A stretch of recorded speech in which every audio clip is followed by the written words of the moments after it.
నీ అంతకు నువ్వు నా అంతకు నేను అన్నట్లుంటే ఎవరి మనసులో ఏమున్నదో ఎట్లా బయటపడుతుంది చెప్పుండ్రి. 10 మంది కూర్చొని మాట్లాడుకుంటేనే ఓ 10 ముచ్చట్లు పబ్లిక్కు తెలుస్తాయి. అందుకే అసెంబ్లీ మీటింగులప్పుడు లీడర్లంతా రావాలే, అందరూ మాట్లాడాలి అనేది.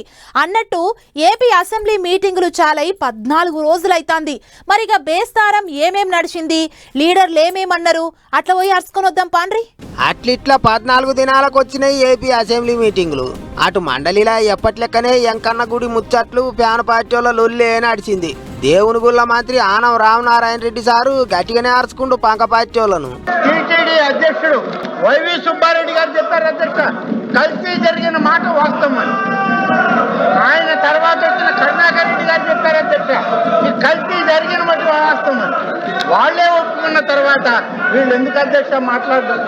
అసలు అధ్యక్షుడే ఒప్పుకున్నారు, నాటి టీటీడీ అధ్యక్షుడే ఒప్పుకున్నారు కలిసి జరిగిందని. వీళ్ళు ఒప్పుకోరు.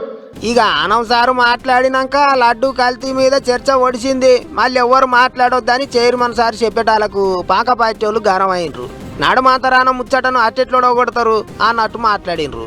ఎందుకంటే నిజాలు ఒప్పుకోలేక ప్రభుత్వం చర్చలో పాల్గొనడానికి మేము పాల్గొనట్లేదు, చర్చలో ప్రభుత్వ పక్షంగా మేము మాట్లాడతలేదని మాట చెప్పి కూర్చున్నటువంటి పరిస్థితులు.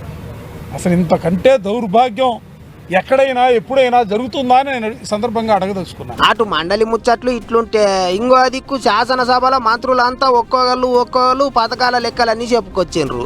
మున్సిపాలిటీ మంత్రి నారాయణ సారు మాట్లాడుకుంటా ఉగాది పండుగకు మంచి శుభవార్తనే ఉన్నట్టు చెప్పిండు. 4451 కోట్ల అట్కో లోన్ శాంక్షన్ అయింది అధ్యక్ష. ఉగాదికి 1,00,000 హౌసెస్ ని ఇనాగ్రేషన్ చేస్తున్నాం, మిగిలినవి కూడా జూన్ కంప్లీట్ చేస్తాం. పండుగకు 1,00,000 ఇండ్లు పంచి పెడతారట. అట్లిట్లా అందరికి తీపి ముచ్చట్నే చెప్పిండు సారు. సీఎం చంద్రబాబు సార్ మాట్లాడుకుంటా దేశంలో జనాభా తగ్గుతాన్రు, ఇట్లా అయితే పోత తిప్పలైతుంది అన్నాడు. ఎక్కువ మంది పిల్లలను కనాలే, ఇద్దరు అంతకంటే ఎక్కువ మంది పిల్లలను కనేటోళ్లకు సర్కారు వాళ్ళే సాయం చేస్తారట.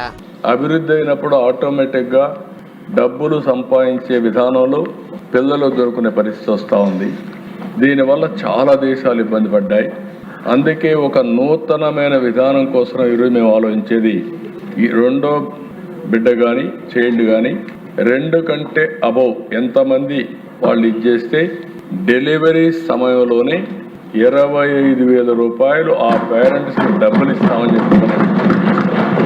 ఇప్పటికే చైనా, జపాన్ అటువంటి దేశాలల్లో పబ్లిక్ తగ్గిపోయినరు. మన దిక్కు కూడా అట్లా కావద్దంటే ఇప్పటి సందే అన్ని తీర్ల తిప్పల పడాలి అన్నట్టు చెప్పుకొచ్చిండు సీఎం సారు. గిట్లా మండలి మీటింగ్లల్లో లొల్లి నడుస్తున్నా సరే శాసనసభలో మాత్రం చర్చ ఓ పద్ధతి మీద నడుస్తుంది.